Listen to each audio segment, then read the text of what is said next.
Good morning, afternoon, evening, wherever you are. I apologize for not uploading recently. I have been sick. Pretty sure it was the flu. Not fun.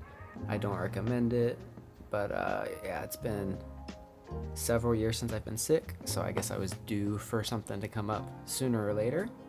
But anyway, I am going to run through some tips to help up your smartphone photography, and then I'm also going to run through a photo of mine at the end in Lightroom Mobile and kind of show what I think about, what I look for, and how I like to edit in Lightroom Mobile. So I encourage you to stay until the end so you can check that out with me.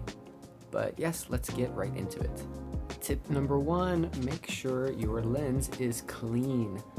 I don't know if this will show up, and I committed a crime to do this, but I kind of smudged up the lens. Yes, make sure that it is not smudged. Get a microfiber cloth, or honestly just use your shirt. I always use my shirt. I've been using Sony Xperia since the 1 Mark II, and I've always used my shirt. Always use my shirt to kind of clean the lens. Never had any scratches or anything, but yes, smudges on your lens will heavily degrade your image quality. Tip number 2, turn on your grid lines and especially your histogram. Let's jump into the Xperia 1.4 settings real quick and see what it looks like and where we can find it. So let's open here, go into menu, go into setup, and for grid lines, it is this one right here. You can turn that on, and you can see we have our grid lines here now, and then also for histogram, there's the display button right here. Tap that until your histogram right down here comes up, and you can also change some of the settings for that. So go back into setup and display button, customization. You can go in here and you can turn on or off the things that you care or don't care about. But yes, turn on your grid so you can frame in some different ways if you want to, and your histogram is very important to protect your highlights. Trying to be healthy now. Yummy, yummy, nice and orange.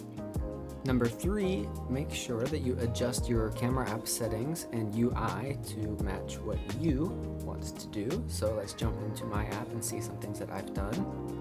We go in here, we can go to menu, go back to setup like before. And here you can see the function menu customization. You can come in here, choose all of these, make them whatever you want to. I don't remember what the originals were, but these are what just kind of works for me. You can also go, for example, here, you have this button right here. You can change this to whatever. I did auto ISO. That's just what I like. And so this is kind of what mine looks like. I can turn, autofocus, focus brightness, whatever. Object tracking, pretty easy. Got that down here. I've got my grid lines on or off. Super easy, ISO auto or not. And yeah, this is just what works for me, so I recommend going in and making any tweaks to make your life a little bit easier depending on how you like to shoot. Number 4, make sure to expose for your highlights. I touched on this before, let's jump in and take a look. So this is why it is so important to have your histogram up. For example, you can see here, go all the way down, no problems. You can see the shadows are pretty low, but you can always, not always, but it's much easier to recover shadow information. But if we push this here, for example, you can see the highlights right about here clip on the far right side. And this means that all of this information is forever lost, and we are not going to be able to recover any of the detail. In here, for example, if we pull the exposure back down, you can see there's kind of a texture on this. If we pull it up like this, that is forever gone, and we can never get that back. But maybe if we underexpose a little bit, we can always pull the shadows back up and get some of that information back. Also, one thing, my device just got Android 13 finally. I like it. I don't know if I've noticed a whole lot different with it, but one thing that I've noticed that I really don't like, every time that I go up to my app drawer, it does the thing, it does the haptic thing, and I can't stand it. The little feedback every time you go up, I hate it. And I don't know if there's a setting for that. If there is, please let me know, because I cannot stand this.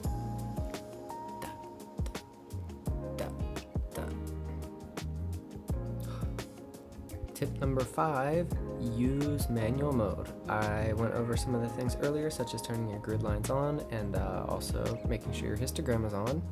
That is all to help you, basically to enable you to take more control of manual mode as well. So manual mode will let you take more control of your photography, and for example, instead of always getting the kind of, maybe not always HDR, but just kind of flat look, not overblown highlights, not crushed shadows or anything like that, to get more creative, go into pro mode and maybe try crushing some shadows sometimes or blowing out some highlights. It can really help to, I don't know, kind of deviate from the regular smartphone pictures that everyone sees. I know I had the Pixel 6 Pro when that came out, and you know, it was a good camera, but it was just the same look every time. Really contrasty, but so flat at the same time. Just neutral highlights, neutral shadows, everything, and that seems to be what everyone is pushing for, but I think it's important to not always do that, and pro mode, manual mode really helps you to achieve looks like that. So here are a couple example photos of what I mean.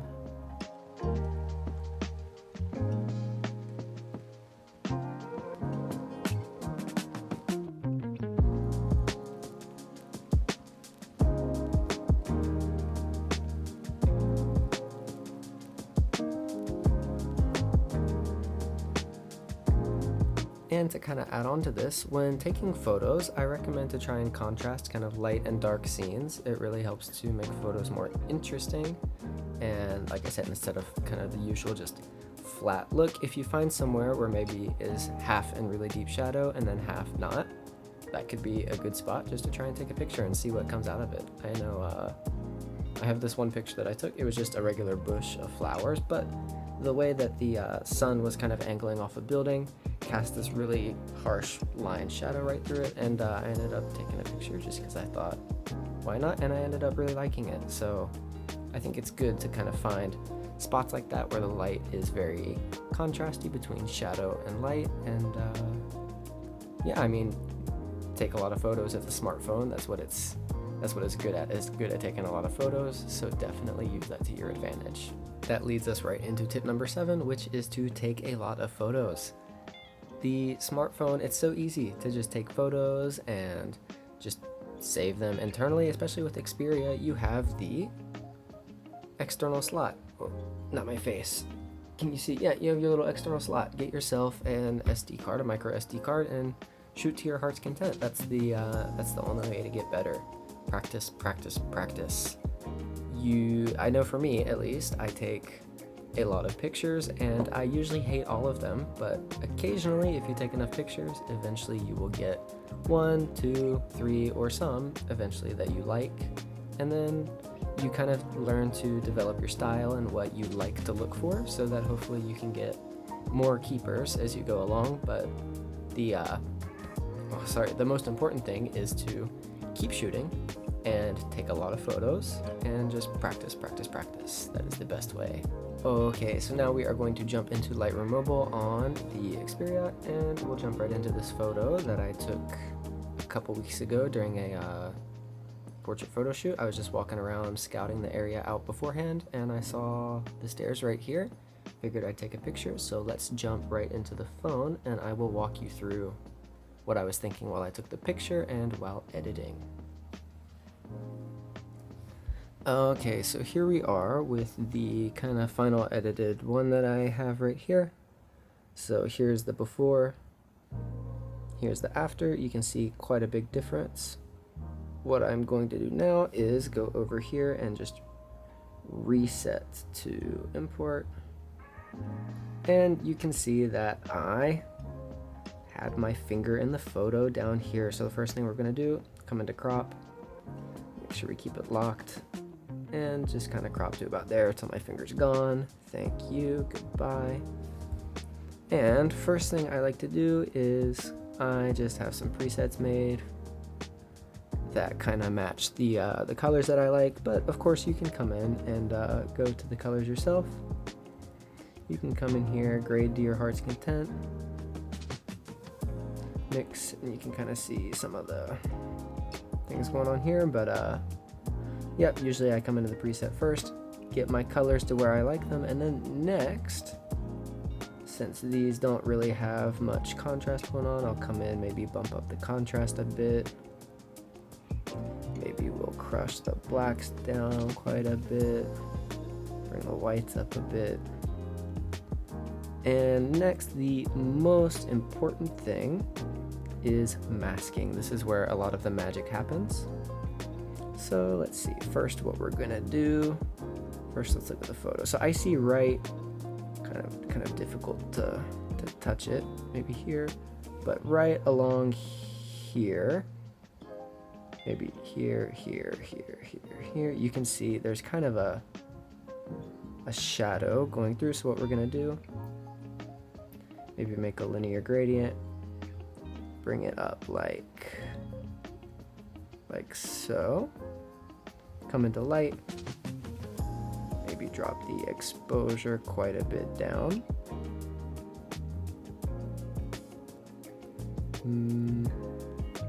Maybe about there, looks good. We can change that later if we don't like it. Next, let's see. I see right kind of here is where I want the eye to kind of naturally go to. So what we're gonna do is we will make a kind of linear gradient, maybe like this. Let's put it maybe about right here. Let us go back into it, let us invert it, and then we are going to kind of drop the exposure down even more a little bit, kind of like that. That looks okay to me. And next, what I like to do is we're going to kind of follow where the sun is coming from, where the sunlight's coming from. Let's make a big radial like that. And we can come in and kind of bump up the exposure a little bit to show that bright sunlight coming through. And a nice little hack for this is to dehaze. Bring the dehaze down a bit. And yeah, you can see kind of before and after. I feel like this has made a huge difference compared to just adjusting colors and whatnot. So yeah, there are a couple other things you can do. For example, we can add another mask right here. And we could do a linear, or we could just kind of get ourselves a brush. For example, just brush in a lot of this stone right here. This is a little bit rougher than I would normally do it if I was doing this normally, but just an example, you can brush this area in, and then what we can do, we can add some texture, kind of accentuate the stone a little bit, maybe bring down clarity.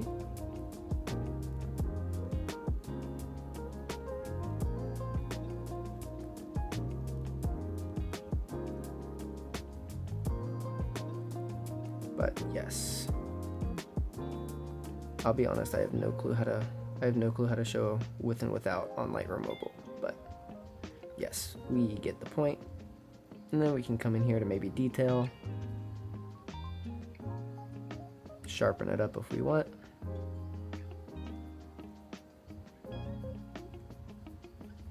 Maybe add some noise reduction if we want.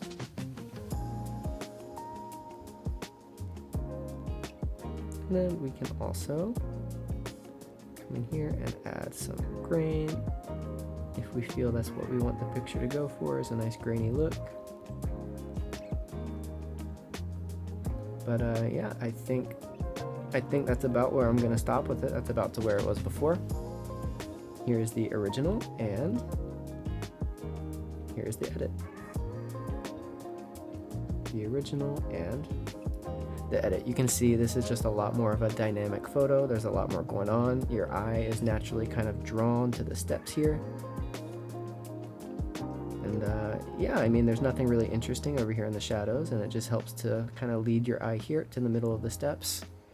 And yeah, that's just kind of the thought process that I go through when I'm looking to take photos, and then also when I'm editing. I like to look for kind of these really defined areas of shadow and light, and that kind of helps me to guide me with my editing. But yes, I hope that was informative, and I hope someone out there got something from that.